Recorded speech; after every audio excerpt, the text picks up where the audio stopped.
Welcome you. Good morning, Carl. What's up? I'm now going to call myself Uncle of the Youth. Uncle of the Youth. Yeah, because I'm focusing on youth now. Let me tell you what this Uncle of the Youth did to us last Thursday. So he invited us for wine tasting with Chef Takura. Nelsie was there. And then we met a lovely chef. His name is Chef Q. Chef Q. How old is Chef Q? Kobo. How's Q? I think he's 12. Chef Q is 12. Yes. And he made us sadza balls. Guys. And they were so cheesy nice. sadza balls. Ah, they were deep so fried nice. with a cheese sauce and now, microgreens. I find out today that is Wawongile's son. Yes. Wawongile's Skondwa, your after drive host. Yes. And I'm like, what? Yes. And the way he could explain. He was so graceful. the well. processes, how this cheese is, how the balls were mad. And I was like, are you working? And he was like, literally "Yes, did this he's on from the job." Yeah, he did them from scratch. He did everything from scratch. It was absolutely amazing working with him. I had so much fun. But anyway, the wine tasting met a lot of people, a lot of cool kids. It was beautiful. Never have I ever. Never have I ever. You guys were looking amazing. I'm not going to say who was wearing the tiniest of shorts and who was wearing the tightest of jeans, but I'm just going to say you guys were looking wine was amazing. whiny. You guys were looking very amazing, by the way. Carl, Yes. we're talking about youth and tourism. Yes. Let's dive into it. Yes. So I'm excited because over the next couple of weeks I'm going to be focusing on the youth hustlers in tourism, the ones who are actually running establishments, the ones who want to grow up the ladder, some who are looking for jobs, because Takasiana in those categories, and those also are looking at creating content. So the one thing that I wanted to talk about is that there's a current travel expo that's happening, which is called Sanganai. So everybody knows Sanganai, Hlanganani. What's the other word that describes? I think it's Hlanganani, and then all right, Ndarikangan. But it's happening in Mtare at the present moment. And I wanted to tell young people about ways in which you can literally hustle your way into this particular expo in terms of what the opportunities are. Now, when it comes to like expos, I attend a lot of them, whether it's like Canton Fair, like in China, or you're going to be going to Travania in India, or it's going to be the Indaba in South Africa, ZITF, Harare Agricultural Show, and Sanganai. There is a way in which you can hustle in terms of finding good business, being able to make right connections, being able to find jobs, grow up the career ladder, and I'm going to give you my approach to that. So the first thing I like to do is I like to give a 3-day approach. Some of these expos are over a number of days, so you don't do everything on the first day. The first day is about collection and curation.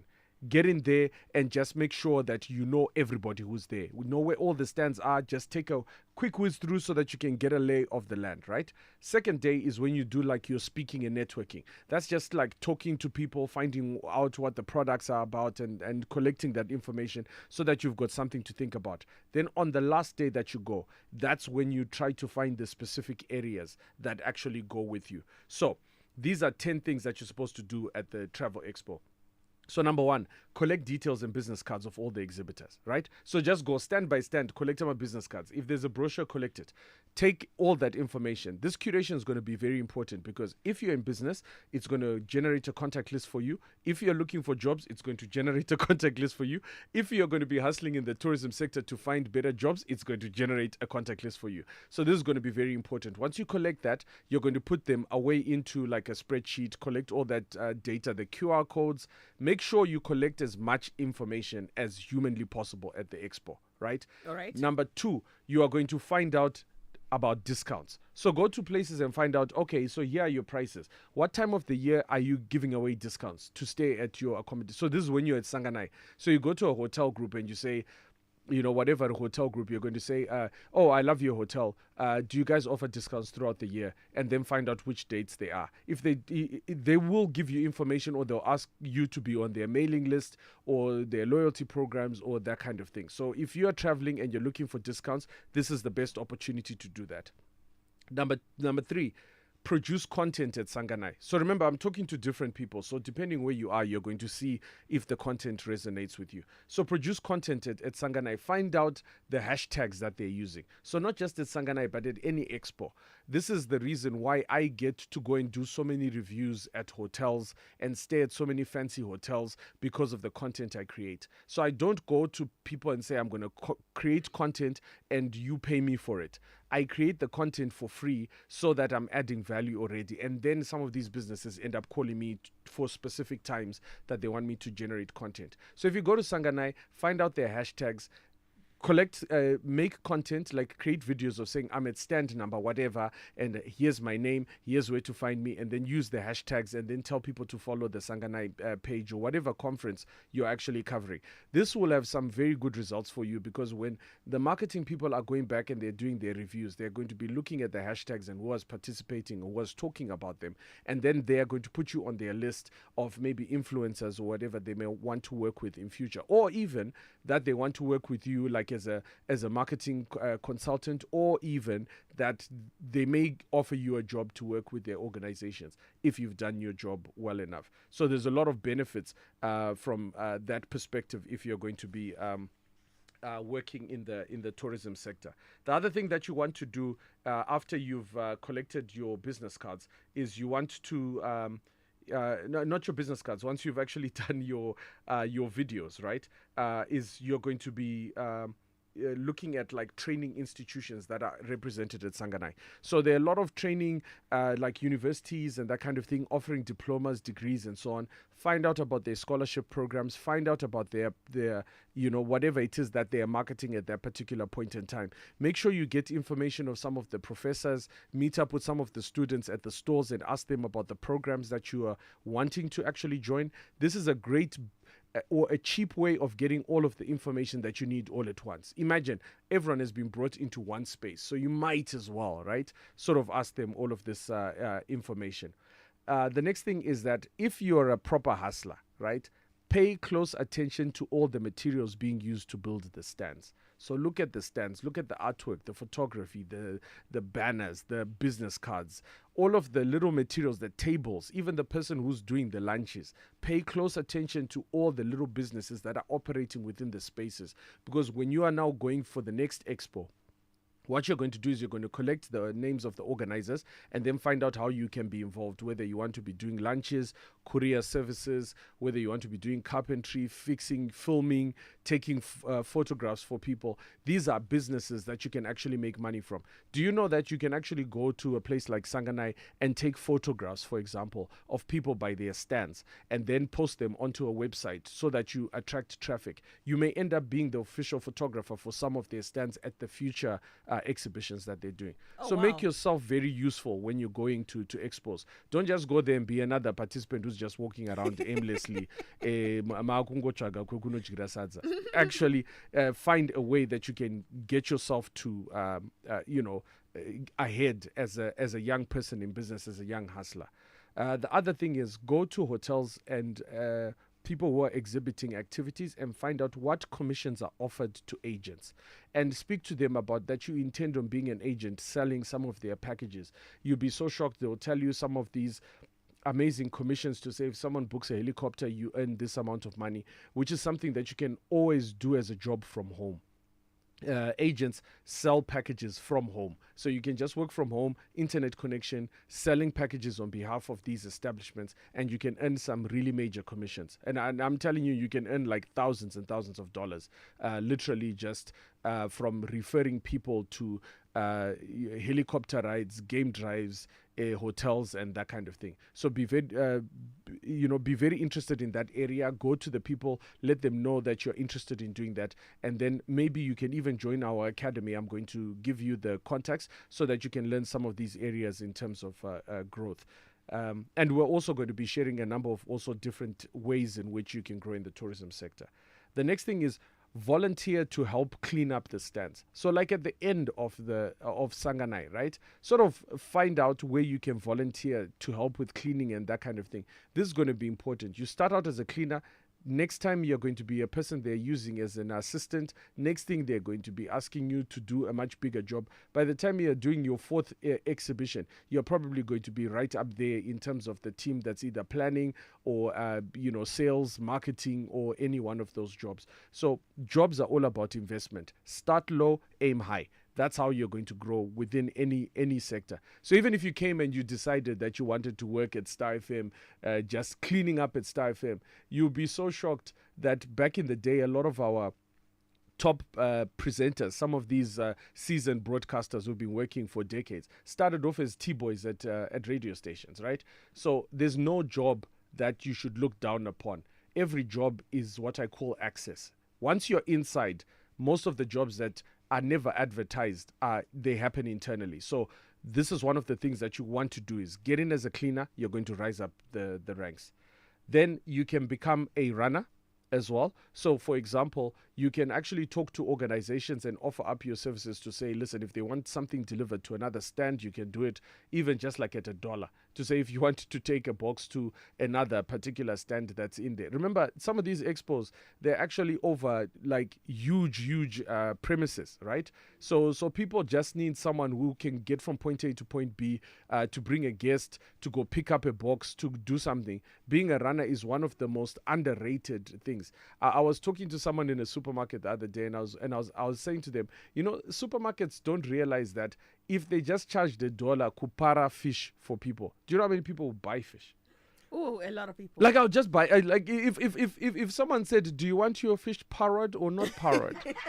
You'll be like, parrot, right? please. I'll have parrot, please. Right? I'll have some. Then you'll be I'll like- have some parrot fish. Then you'll be Right? like, add some seasoning if you can. Right. Do you Yeah. know what I'm saying? So that's one of the things. Like I'm telling you, like think about it. If there was a section, a corner in a supermarket that just dealt with chopping up vegetables to make them ready for you to eat. So you just go and buy your vegetable on the side, like your what do you call it, pumpkin, and someone actually just cuts it up into like pieces for you at $1. I mean, it's a machine that can do it, right? So think about it like that. Try to find ways in which you can make things like very easy for the people there. The next thing is go to the ZTA stand. Please go to the ZTA stand. Find out about opportunities in tourism. Find out about workshops in tourism. Ask to be added to their mailing list. Make sure that your name, when you go, not just ZTA, make sure that your name and email address is left at as many stands as humanly possible. Because what they're going to do with that database is they're going to start sending out mail shots or whatever it is. So you actually want to be on people's mailing list. I always say to people, I love being spammed because that's when I find out a lot more information about who's promoting what, who's doing what. It's almost like a newspaper in the morning.